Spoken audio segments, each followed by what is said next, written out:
हमारे YouTube channel Lord Krishna वचन में आपका हार्दिक स्वागत है।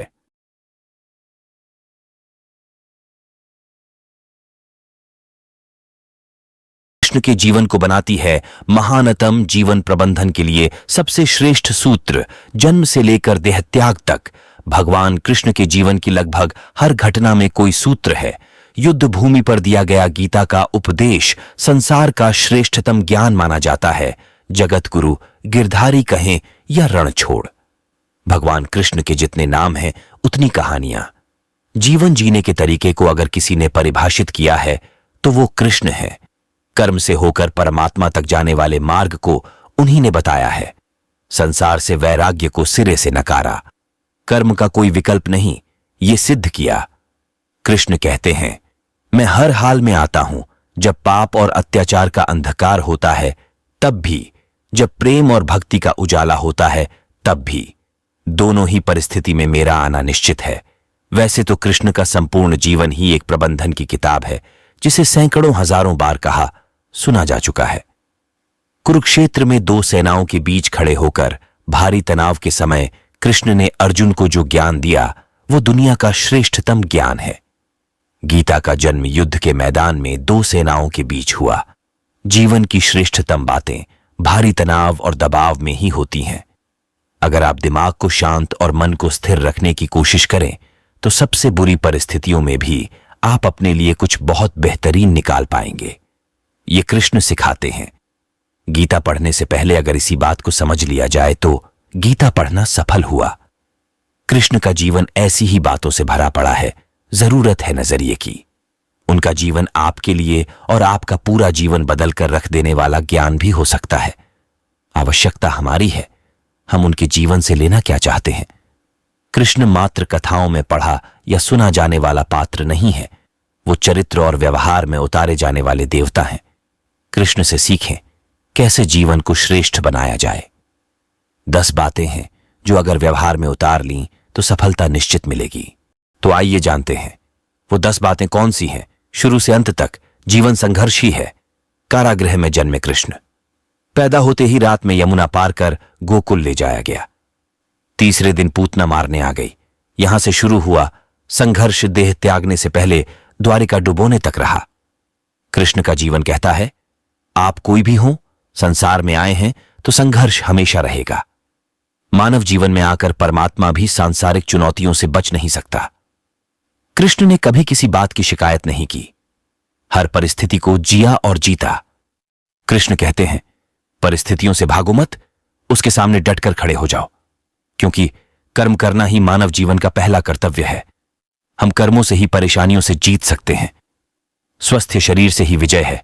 कृष्ण का बचपन माखन मिश्री खाते हुए गुजरा। आज भी भोग लगाते हैं हम, लेकिन यह संकेत कुछ और है।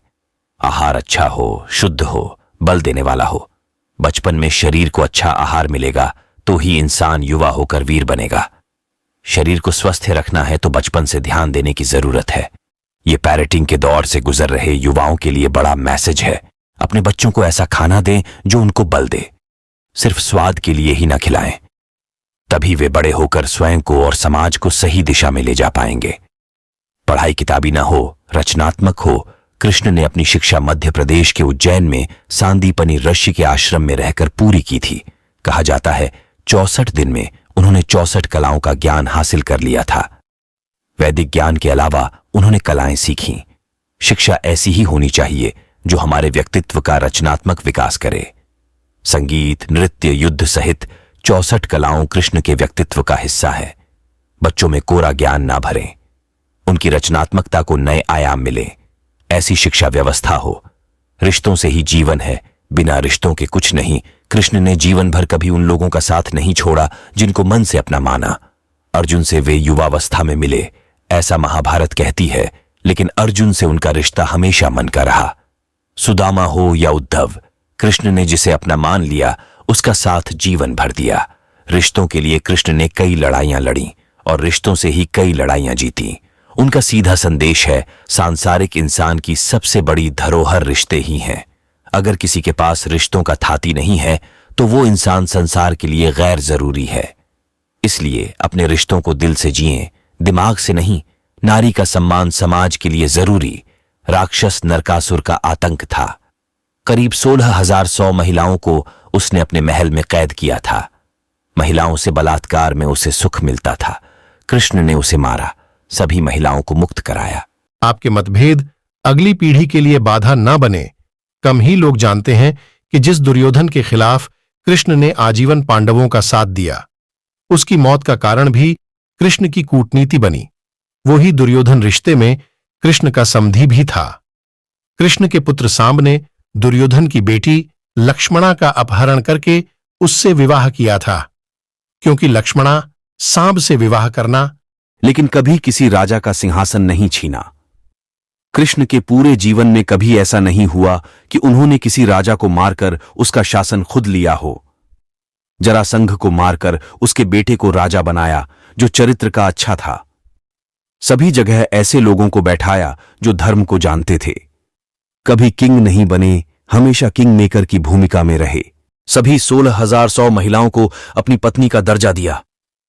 समाज में उन्हें सम्मान के साथ रहने के लिए स्थान दिलाया। कृष्ण ने हमेशा नारी को शक्ति बताया, उसके सम्मान के लिए तत्पर रहे। पूरी महाभारत नारी के सम्मान के लिए ही लड़ी गई। आप कृष्ण भक्त हैं तो अपने आसपास की महिलाओं का पूरा सम्मान करें। कृष्ण की कृपा पाने का यह सरलतम मार्ग है। आपके मतभेद अगली पीढ़ी के लिए बाधा ना बने।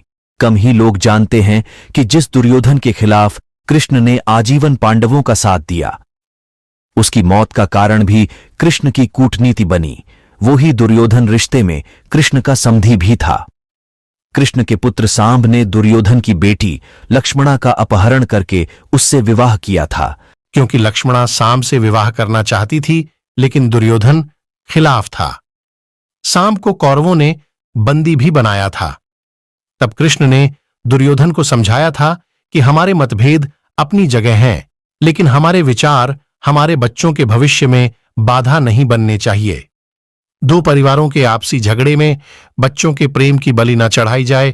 कृष्ण ने लक्ष्मणा को पूरे सम्मान के साथ अपने यहां रखा। दुर्योधन से उनका मतभेद हमेशा रहा, लेकिन उन्होंने उसका प्रभाव कभी लक्ष्मणा और सांब की गृहस्थी पर नहीं पड़ने दिया। शांति का मार्ग ही विकास का रास्ता है। कृष्ण ने महाभारत युद्ध के पहले शांति से समझौता करने के लिए पांडवों और कौरवों के बीच मध्यस्थता की। हालांकि दोनों ही पक्ष युद्ध लड़ने के लिए आतुर थे, लेकिन कृष्ण ने हमेशा चाहा कि कैसे भी युद्ध टल जाए। झगड़ों से कभी समस्याओं का समाधान नहीं होता है। शांति के मार्ग पर चलकर ही हम समाज का रचनात्मक विकास कर सकते हैं। कृष्ण ने समाज की शांति से मन की शांति तक दुनिया को यह समझाया कि कोई भी परेशानी तब तक मिट नहीं सकती जब तक वहां शांति ना हो, फिर चाहे वो समाज हो या हमारा खुद का मन। शांति से ही सुख मिल सकता है, साधनों से नहीं। हमेशा दूरगामी परिणाम सोचें। महाभारत में जुए की घटना के बाद पांडवों को वनवास हो गया।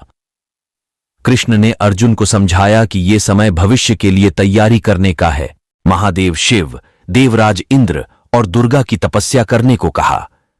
कृष्ण जानते थे कि दुर्योधन को कितना भी समझाया जाए, वो पांडवों को कभी उनका राज्य नहीं लौटाएगा।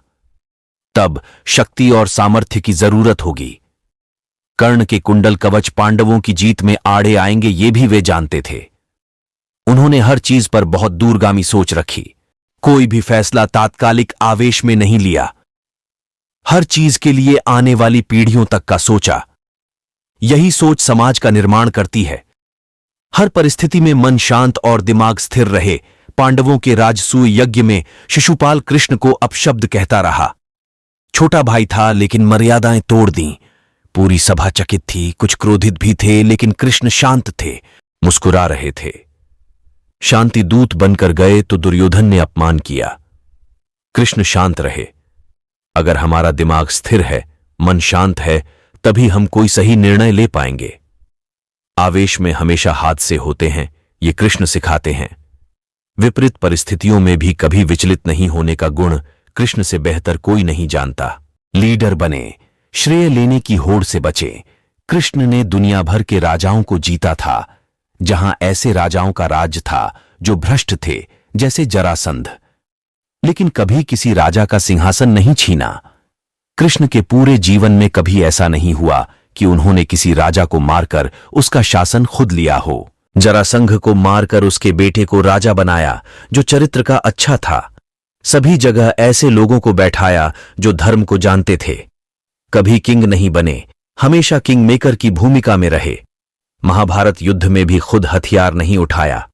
पूरा युद्ध कूटनीति से लड़ा, पांडवों को सलाह देते रहे, लेकिन जीतने का श्रेय भीम और अर्जुन को दिया। राधे कृष्ण।